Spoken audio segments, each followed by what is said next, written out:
The broadcast is now starting. All attendees are in listen-only mode. Hello everyone, welcome to today's webinar on effective social media listening for communications and insight tools. So my name is Alistair Wheat, I'm the head of digital here at Gorkana. You can find me on Twitter at AlistairTweet. The hashtag for today's webinar, and indeed for the whole of AMEC Measurement Month, which this webinar is part of, is hashtag AMECMM. So feel free to tweet us questions using that hashtag, and we'll look at those at the end. I'm going to be sharing a few resources during the course of this webinar, and you'll see the links on some of the slides, but I'll also be sharing those links later using that hashtag as well. So, as I've said already, this is part of the AMEC Measurement Month, industry-wide global drive to try and encourage businesses and communications professionals in particular to look at different ways of measuring comms and to improve standards across the industry. So today we're talking about social media listening, and I wanted to ask, when you hear the word social media listening, is this the sort of thing that you think about? A kind of command center. This is actually not a social media command center. This is just a load of screens, but is this the sort of thing you think about? People staring at screens, looking at feeds of data coming in? Or is it more this sort of thing? This is the SETI program, so these large, very expensive dishes pointing out into space, looking and listening for signs of intelligent life from outer space, and haven't heard anything yet. Hopefully your program won't be as expensive as that one. We had the AMEC Summit back a few months ago in Stockholm, and this is kind of the next event following on from that. We gathered together a number of industry experts, both monitoring and analysis businesses like Gorkana, but also senior comms professionals from a number of global businesses, as well as a number of thought leaders from the world's largest agencies. It was a really good mix of a variety of people, all wanting to kind of look at ways that they can collectively improve communication standards. Lots of really good talks, both from businesses, agencies, and people like us. One talk in particular I found interesting was from this fellow, Professor Jim McNamara from the University of Technology in Sydney, who kind of did it on the last day. Jim had been busy for the last year and a bit conducting a very extensive consultation process to get input from various different businesses and governments about how they go about doing listening, not specific social listening, more listening more generally. And his conclusion, which he shared with us at the AMEC Summit and also is in his research, is this. He says, with some notable exceptions, organizations overwhelmingly create an architecture of speaking with their substantial investments in public communication, designed and used to disseminate their messages. Despite their claims of two-way communication, engagement and dialogue, they listen sporadically, selectively, and sometimes not at all. So bit of a damning indictment of generally how businesses go about doing this, and I think I broadly agree with him. Jim did talk about a few notable exceptions where businesses were doing listening, and he highlighted actually the UK government as being a good example where listening is done well in various different forms. So this is not just about social listening. We also looked at how social listening can be done in focus groups, typical traditional market research, customer forums, employee surveys, a whole range of different things. But a lot of these different techniques have got limitations to how they work. So another question for you. Which country's flag is this? Now, if some of you are thinking that's the Australian flag, which you might be, then you're wrong. You might be thinking that because I was just talking about someone from Sydney, and that might have been a clever ploy by me to make you think it's Australia's flag, but it's not. This is actually the flag of New Zealand. And you may not be aware, but New Zealand is actually currently undergoing a large listening exercise to consult their citizens as to whether or not they should change their flag. And so they've got a referendum process, which in the beginning means they had an open source submission for people to submit flag designs. Thousands of people sent their designs in. This was then narrowed down to a long list of 39 flags, which was then considered by an expert panel, who then shortlisted 4 alternative flags. There's then going to be a referendum concluding in December for the nation to choose their favourite of these 4 designs, and then another referendum in March, where they will vote whether to keep the current flag or change to this new design. And here they are. Here are the 4 new designs. My favourite is the Hypno flag at the top right. I think it's going to be good to make people go and visit New Zealand because they'll be hypnotised. The others incorporate the fern.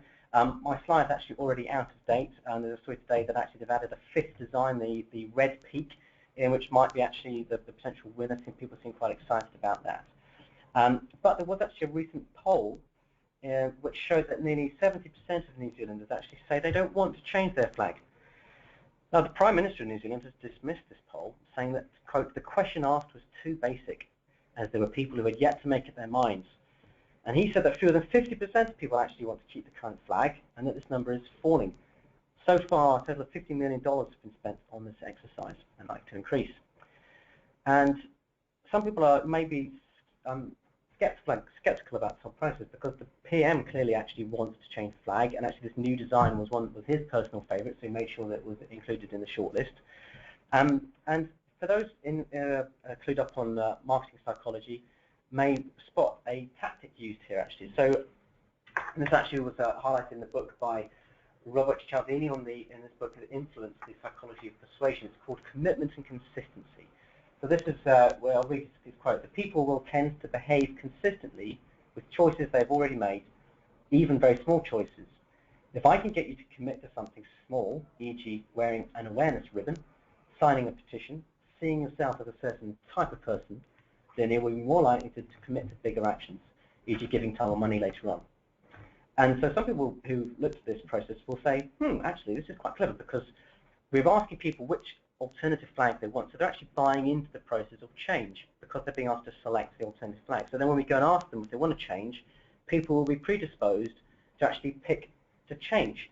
And so there's some people who actually think that the whole way this has been structured is not really a listening exercise. It has its own agenda, and it's actually designed to encourage people to spot. And it's all seen as a bit of a kind of pet project of the PM. So it's a bit of a controversial discussion, but it's still, as a whole, it's going to be interesting to see what actually happens with this. But you see my point, that there's often listening exercises that we can do as a business, but the very fact of how we phrase the question, the time that we put the question out, the format that we put the question in, can influence the result. And whether or not it's a genuine listening exercise or not, our very involvement in the process can skew the results, which is why social media listening can actually be a great way to get around that. So is social media data more genuine? Some good things with social media. First of all, it's unsolicited. People are saying what they think without you having to go and ask them. It's organic, which you haven't been involved in influencing it. They're just doing it from their own real experiences. It's real time, so people are saying what they think in the moment when they're actually having the experience, good or bad.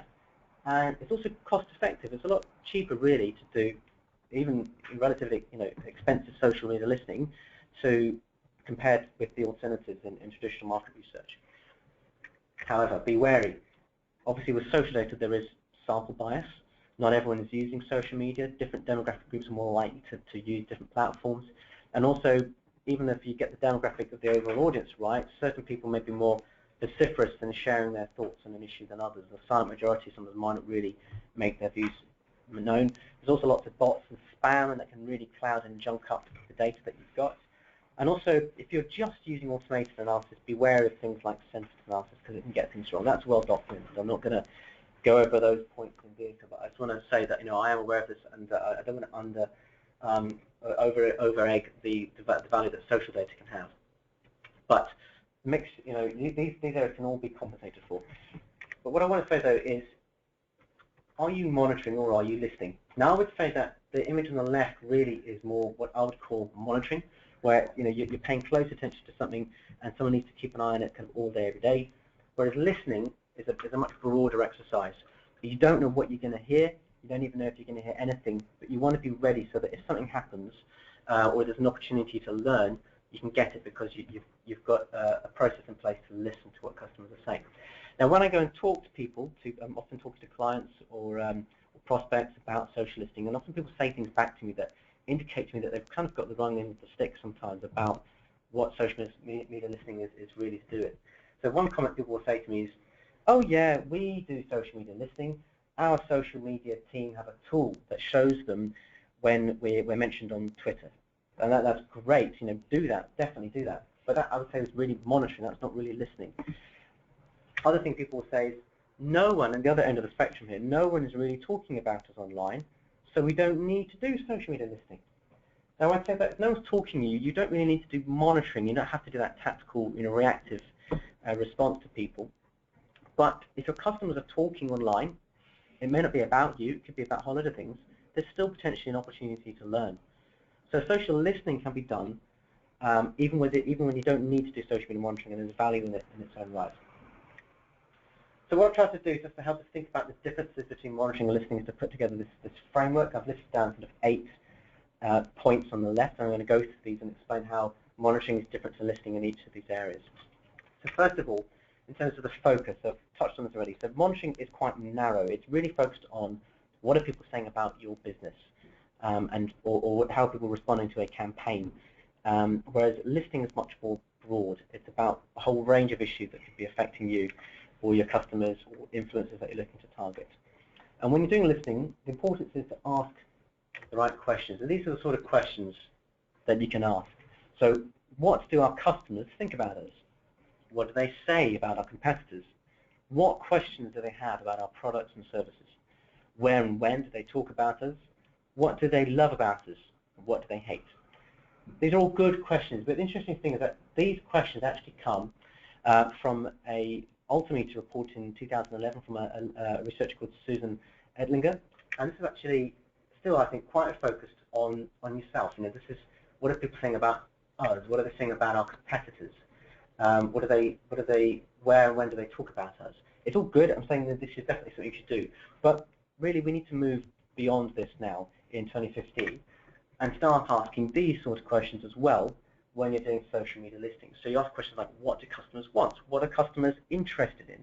How are big cultural, political, and economic events impacting on our customers? What are the problems and challenges that customers face?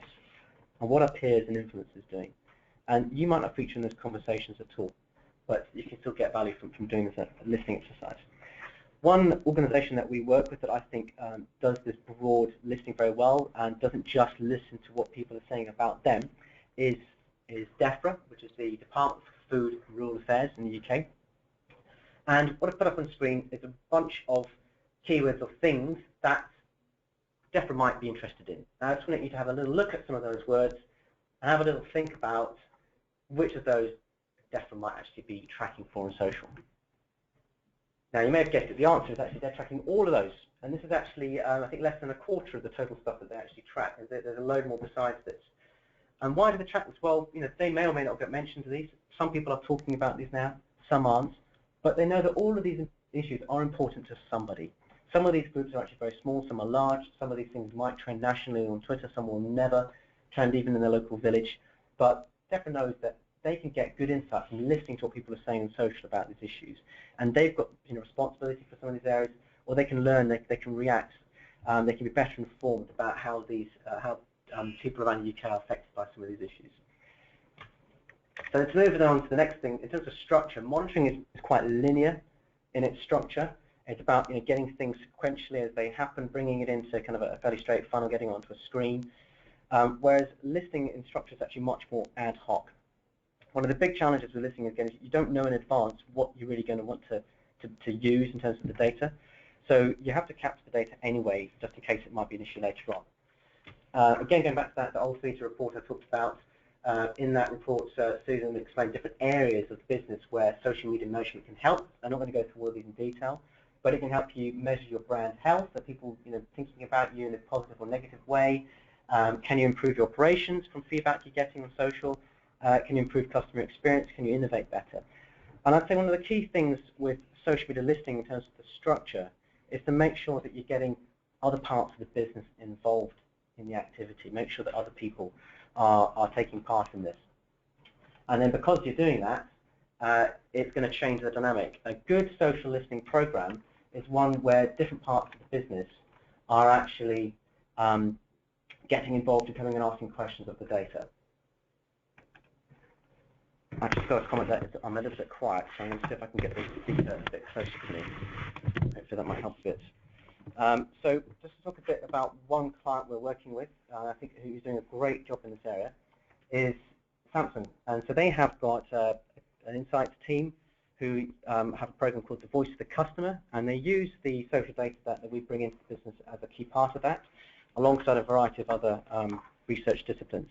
But one of the things that makes this program effective for Samsung is that there are lots of other parts of the business. There's a total of 24 teams around the business that actually get involved in using the data that comes through the program that we're servicing.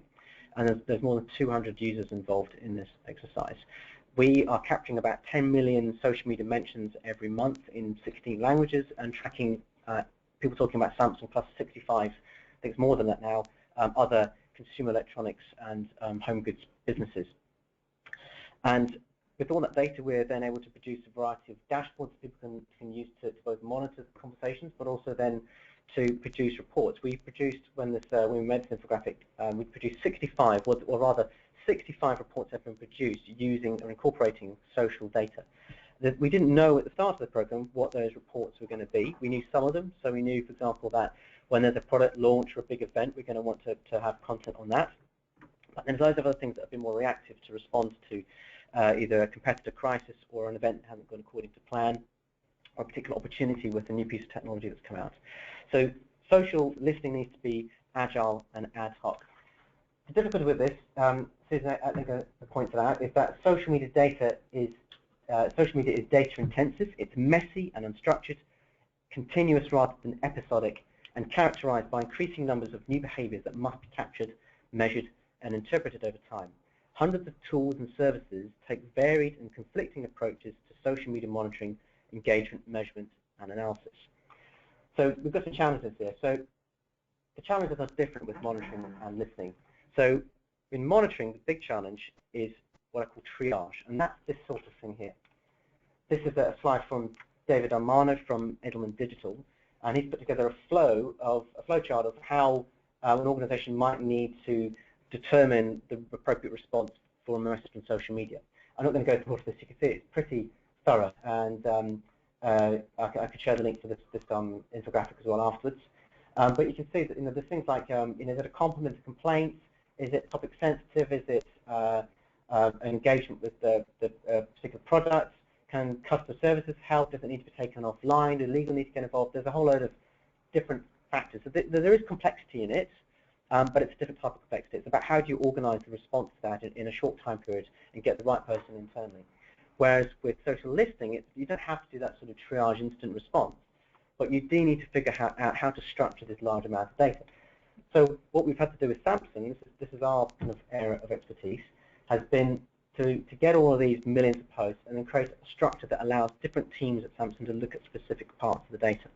So we've got over 1,000 rules that then take all of this content, and then we apply various tags and categories to it. So things like corporate responsibility, specific features like battery life or camera, specific models like the Galaxy phones or the washing machines or whatever it could be, and then also looking for key messages that come out of the PR activity. So this is what they call agile insights, so the ability to be able to zoom in on any particular area.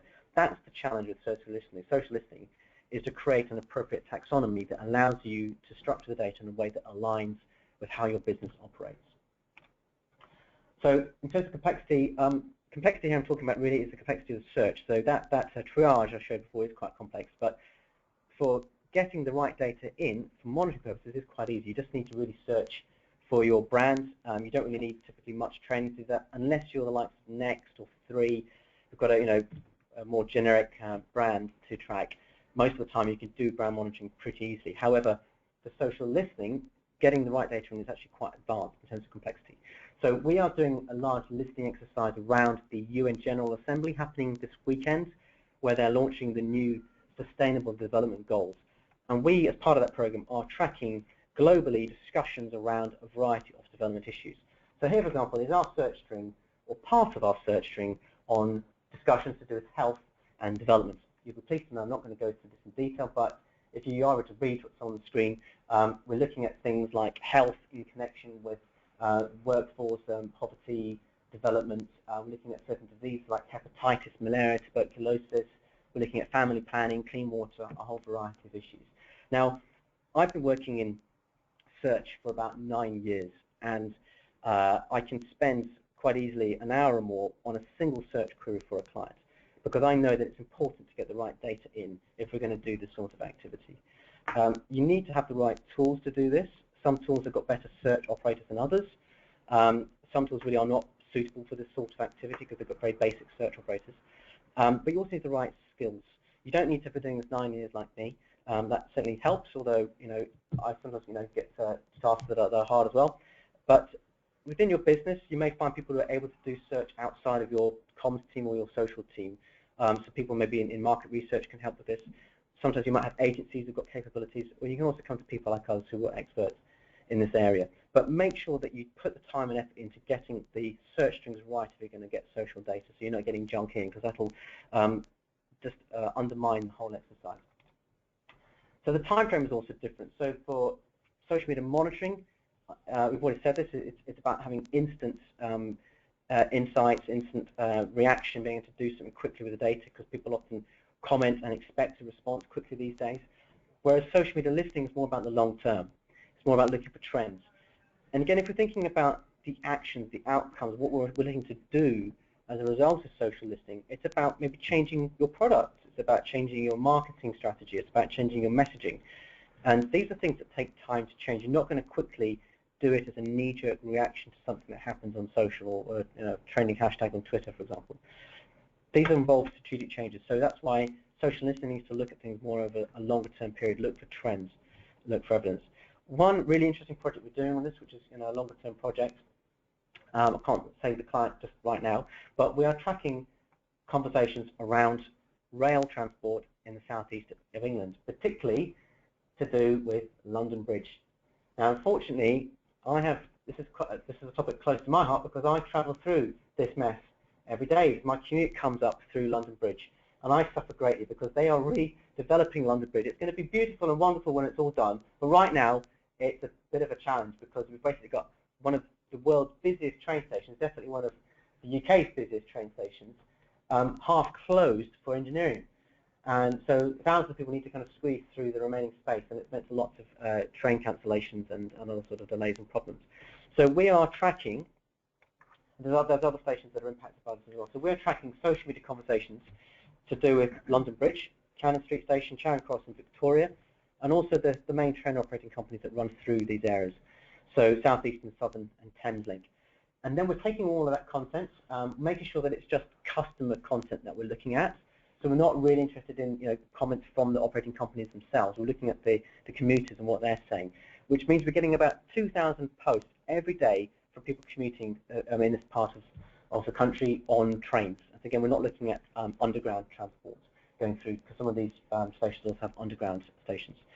And we're then segmenting that data into these sort of topical areas like delays, cancellations, overcrowding, seating. And we can look at what is the impact, the longer-term impact of this massive engineering project, which is going to run for 3 years. We're not even a third of the way through. Try not to cry when I think about that. And how are the different train operating companies dealing with these issues? Are they giving people enough information about the making people aware when there are problems? And what we can see is that, this is just looking at the geotagged content, that you can very clearly see that the actual geotag posts are on the actual train lines. You can actually see a particular that line at the bottom, one of the main problem areas. People are stuck on the train, they're having a bad time, and they want to go and moan to the world about it. And so the overwhelming amount of data we're getting is negative, very little positive. And generally speaking, if we see a spike in volume, it's because people are having a bad experience. And we can see there's actually a very strong correlation between this social data and actual surveys that are conducted with people when they get off the train. Now, the interesting thing with that really close correlation is, of course, that this exercise is a heck of a lot cheaper than the whole survey process. So we can see that it's actually giving us very accurate, very valuable information on a variety of issues. And hopefully, when this particular research comes to its fruition, we'll be able to talk in more detail about it. It's a fascinating case study. The other thing as well is this is all very topical. So here is a top story from today. Jeremy Corbyn, for anyone listening outside of the UK, he has recently been elected as the leader of the Labour Party. So he is the leader of Her Majesty's opposition in the UK. And his first official policy is to renationalise the railway. So it's a big topical issue. And people are getting more and more frustrated with it, not just in the southeast, but obviously there's a lot of people there, but across the country. And so it's important to use social listening to try and see, is this getting worse and worse over time? What can be done to try and alleviate some of these pressures? Because this engineering work does need to take place. but what can be done to help people deal with it. And this is what he says. He says, we know there is overwhelming support from the British people for a people's railway. Go to the revolution. So, in terms of the objectives, monitoring is about reacting, whereas listening really is about learning. And PwC recently issued a report, I think it was in July. Again, I'll share the link for this. But this was a guy called Anand Rao, one of their partners, and he says, he calls this exercise market sensing. I think it's a good way to describe it. He says that social listening, when used right, it can help you hear and act on opportunities to delight and service your customers better or identify a competitive niche. Used preventatively, it's a way to hear negative buzz or spot competitive or political moves that may indicate risk and allow you to build resilience to them in time. So I agree with Anand. Great quote.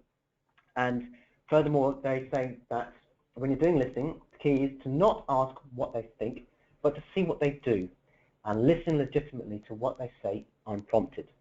It goes back to the unsolicited point I made at the start.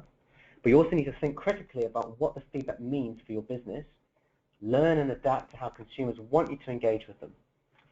It's all great points. So hopefully, I'm going to try and just give a few ideas of how to actually then go and do that.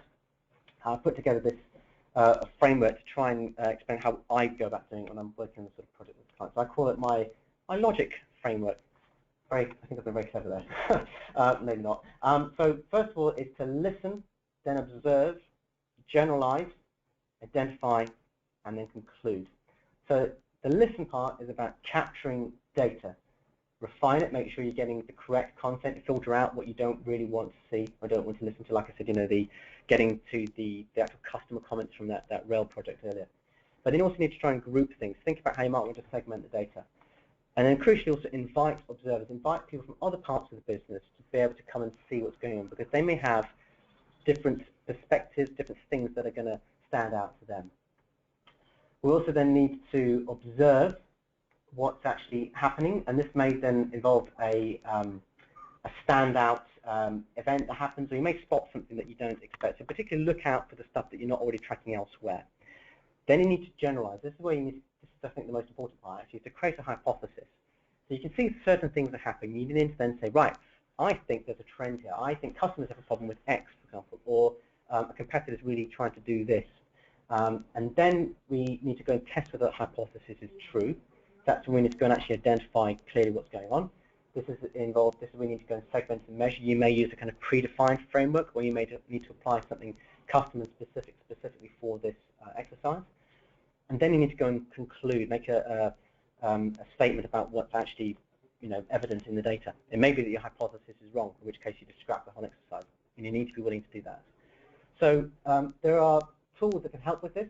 So things like word clouds in social media listening tools, or the sort of wheels entity extraction, they can really help with the observe part. They help you to see what might have generated a spike on a particular day. But the identify bit, I think, is also crucial. That you need to have a tool that's going to allow you to create your own custom taxonomy in the data, to define it not based on what the system thinks is important, but what you want to actually look at based upon your observations.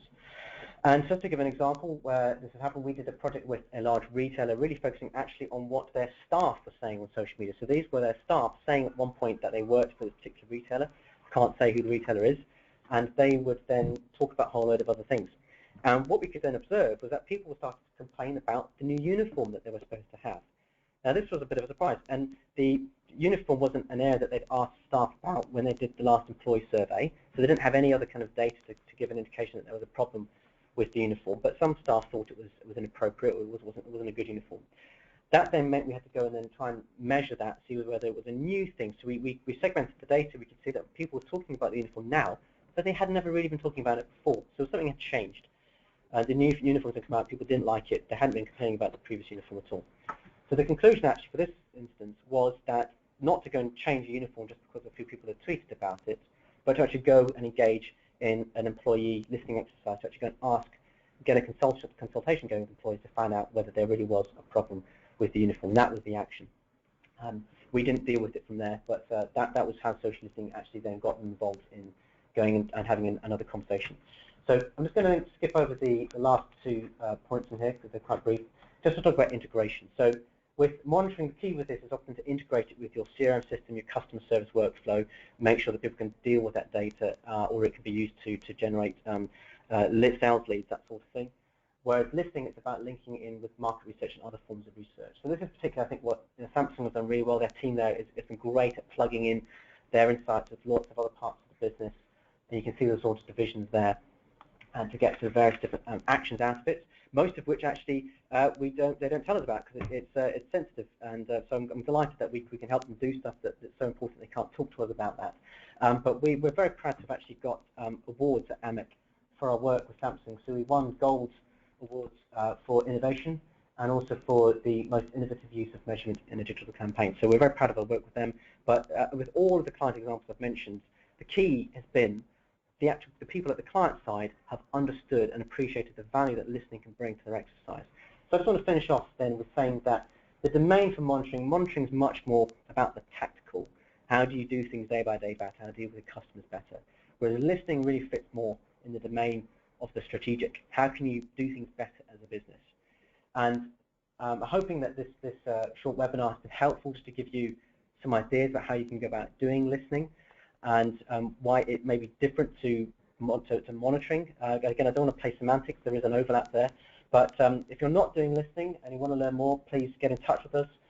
That's half an hour for the webinar up, but for those of you who do want to stay on, I'm going to be able to take some questions now. So I'm going to have a look at our panel on here, and also see if we've got anything on Twitter. So let's have a look. So a couple of people asking, will the slides be shared? Yes, so definitely we're going to be putting the slides online. The webinar has been recorded as well, so I think it'll be going up on our YouTube channel in a bit. And also I'm going to tweet, I mentioned a few quotes and reports, so I'll tweet the links out for those later using the AMECMM hashtag. So another question is, you mentioned that this data is cheaper to get than to do a survey. How long does it take to do the setup in order to capture the level of data, and how does that length of time compare to doing a survey? Okay, well, yes, so you can actually get out and do a survey pretty quickly, and you can also get relatively cheap survey. There are we also have them as well, these sort of online panels, so you can very quickly go out and do a survey. The difficulty sometimes with those online panels is that it's not necessarily your customers that you're going to be asking the question to. It's more kind of a general public thing, but they're still valid. If you wanted to target particular customers, that can be sometimes harder. You can often do email shootouts, so you can send emails to people. So you can get survey data relatively cheaply. I'm just saying that generally speaking, market research on the whole is often quite an expensive process if it's going to be done thoroughly and properly. And also, if you want to then be able to see trends over time, you're not able to go and do a survey retrospectively to ask. If you haven't asked people what they thought last week or last month, you can't get a survey to capture what they thought at that time. However, with social data, depending on the platform that they've used, you can often go back historically and get comments from people from before you even thought that you wanted to ask a certain question. So that's an area where social data can be helpful. Again, depending on the complexity, it can actually take quite a bit of time. So like this global listing project that we're doing around the Sustainable Development Goals, we've spent quite a bit of time getting those right. And I'd also suggest with the listening exercise, it's not a case of just setting it up and then you're done. The best listening programs are ones that evolve over time, that you adapt your search terminology and you react to the changing language that people use, new events, new competitors, new products. So your listening activity needs to be something that evolves, and you don't just set it up and then leave it running. So we've got quite a few more questions here. Yes, it's fine to tweet slides from the presentation. Just one question there. So is there a representative sample of demographics from social to enable meaningful analysis opposed to a survey? Yes, I can't think of the numbers off the top of my head, but there are various tools and companies out there that look at, that actually report on the demographics of particular platforms. So like, Facebook is proportionally, more female, and more people who are a bit older, whereas Twitter's a bit younger, and again Snapchat, which we can't actually monitor, is a much younger demographic. And again, a lot of the interesting conversations are happening in what's called dark social, so the social networks that you can't monitor. We can only really work in the space where we can. The listening exercise, if you are going to then use that to make a conclusion about the wider population, you might want to look at a weighting. So if you know that the social demographic that you're listening to is proportionally more younger, you can try and weight that so you can be aware of that when you're comparing it with other measurement techniques that are being used. Likewise, some platforms actually give you very detailed demographic data, but you don't necessarily get that from a listening point of view. You tend to get that more in terms of targeting your audience. Whereas listening, if we really want to understand the actual profile of the individual, we need to look at what they're saying. That requires manual analysis. I would also say that, I haven't mentioned it really, but sampling is actually something that can be used effectively. So you don't necessarily need to boil the ocean and look at everything. Sometimes it's actually better to take a small sample, have more in-depth look at the profile, and try and pick a representative sample from within your data set and base your conclusions on that. Okay, just wondering how much time we've got for questions. Okay, I'll take one last question, and then I think we'll maybe take the other ones offline. Let's have a look. Oh, here we go. Controversial one here. Who do you think should control social media, comms or marketing? Okay, so in terms of controlling what you actually say in your social media channel, I think really there needs to be a partnership between the two. It depends also on the business, but if it's just kind of campaigns or tactical stuff, then often it needs to be your customer service team involving it. When it gets into the area of reputation risk or a crisis comms, I'd say that the PR team needs to be involved in that. In terms of the listening thing, the listening exercise, I think actually that, what I've seen at work, it actually sits within an insights function. But I do believe that comms people, if public relations really is about public relations rather than press releases, which is what some people think PR stands for, comms I think comms departments need to look at how they can learn these sort of skills, because if they're there to help explain to the rest of business what the public think, then we need to start looking at how PR professionals learn how to do this sort of activity. So sorry that's a bit of a fluffed answer, but really I think it works best when it's a partnership between both departments. So I think that's it for today. Sorry I haven't been able to answer all the questions. I'm going to try and reply to those offline. I think I've got people's emails to post your questions, but I really hope that's been helpful, and feel free to continue the conversation on Twitter afterwards. Thank you very much.